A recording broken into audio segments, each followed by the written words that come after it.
Russia is threatening retaliation after Turkey shot down a Russian fighter plane on the Turkey-Syria border. Russia's foreign minister says there's evidence Turkey's actions were premeditated, although it says it has no plans to go to war with Turkey. The surviving Russian pilot insists his plane never entered Turkish airspace, and Turkey says it has no idea that the plane was Russian until after it was shot down. Anne Barker reports. Russian navigator Konstantin Muraktin is lucky to be alive. Initially feared dead, he was in fact rescued by Russian special forces after his dramatic ordeal. His co-pilot was killed after they ejected from their Russian fighter plane when it was shot down by Turkey. Now back at a Russian airbase in northern Syria, Muraktin denies they'd entered Turkish airspace for a single second. We've performed mission sorties many times there. I know the area very well, he said. As a flight navigator, I know practically every hill. I can orient myself even without instruments.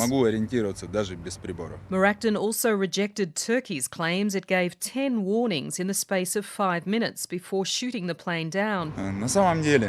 Actually, there'd been no warnings, neither on the radio nor visually, he said. There'd been no contacts whatsoever. The Turkish radar pictures appear to prove the plane did indeed enter Turkish airspace, if only for a few seconds.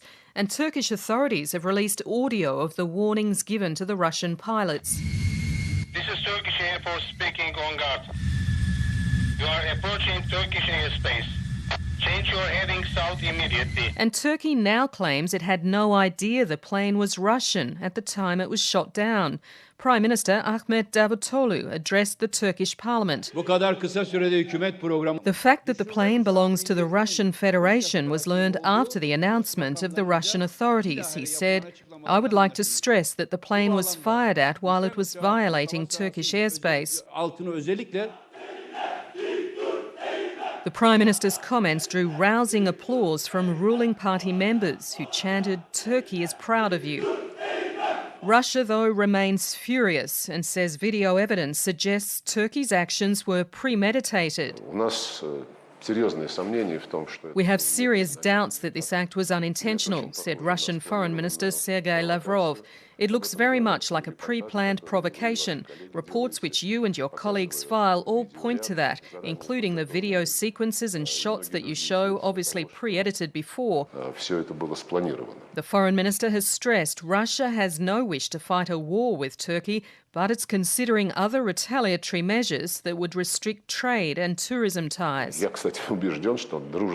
I'm sure that friendly relations between the Russian and Turkish people don't depend on the actions of certain politicians, he said, but we'll seriously re-evaluate the agreements we've signed with the Turkish government. The escalating tensions, if not contained, threaten to spill over into the wider conflict in Syria and endanger efforts to eradicate Islamic State. Only last week there was broad international support for a grand coalition that would include Russia to target ISIS in Syria and Iraq. But with Russia now promising more bombing missions near the Turkish border and bolstering its military hardware on the ground, that goal seems increasingly unlikely. NATO members, while supporting Turkey, have called for a restraint on both sides. The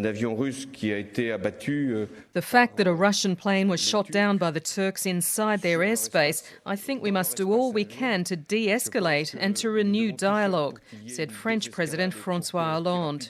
Australia's Foreign Minister Julie Bishop says there are now positive signs coming from both Russia and Turkey. The foreign ministers of both countries have agreed to meet, and that's a positive sign that we're de-escalating. We're not likely to see a direct military retaliation. Navigator Konstantin Muraktin too says he plans to keep flying missions from Russia's base at Latakia as soon as he's well enough.